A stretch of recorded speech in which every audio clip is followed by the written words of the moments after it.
کہ بھلا جن غلاموں کے تم مالک ہو وہ اس مال میں جو ہم نے تم کو عطا فرمایا ہے تمہارے شریک ہیں، اور کیا تم اس میں ان کو اپنے برابر مالک سمجھتے ہو؟ اور کیا تم ان سے اس طرح ڈرتے ہو جس طرح اپنوں سے ڈرتے ہو؟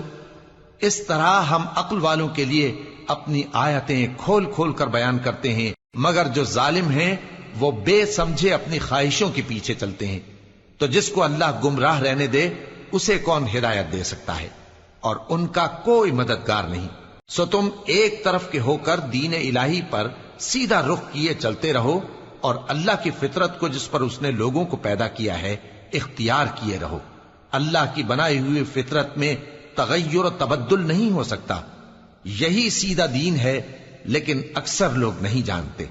مومنو، اسی اللہ کی طرف رجوع کیے رہو اور اس سے ڈرتے رہو، اور نماز قائم کرتے رہو، اور مشرکوں میں نہ ہونا، اور نہ ان لوگوں میں ہونا جنہوں نے اپنے دین کو ٹکڑے ٹکڑے کر دیا اور خود بھی فرقے فرقے ہو گئے۔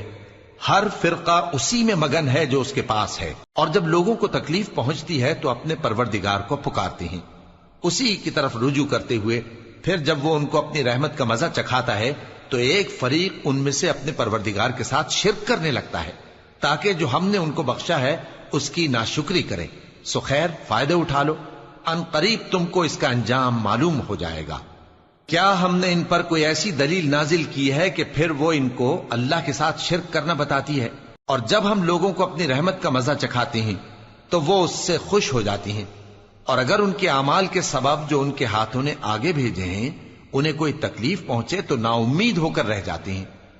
کیا انہوں نے نہیں دیکھا کہ اللہ ہی جس کے لیے چاہتا ہے رزق فراخ کرتا ہے اور جس کے لیے چاہتا ہے تنگ کرتا ہے؟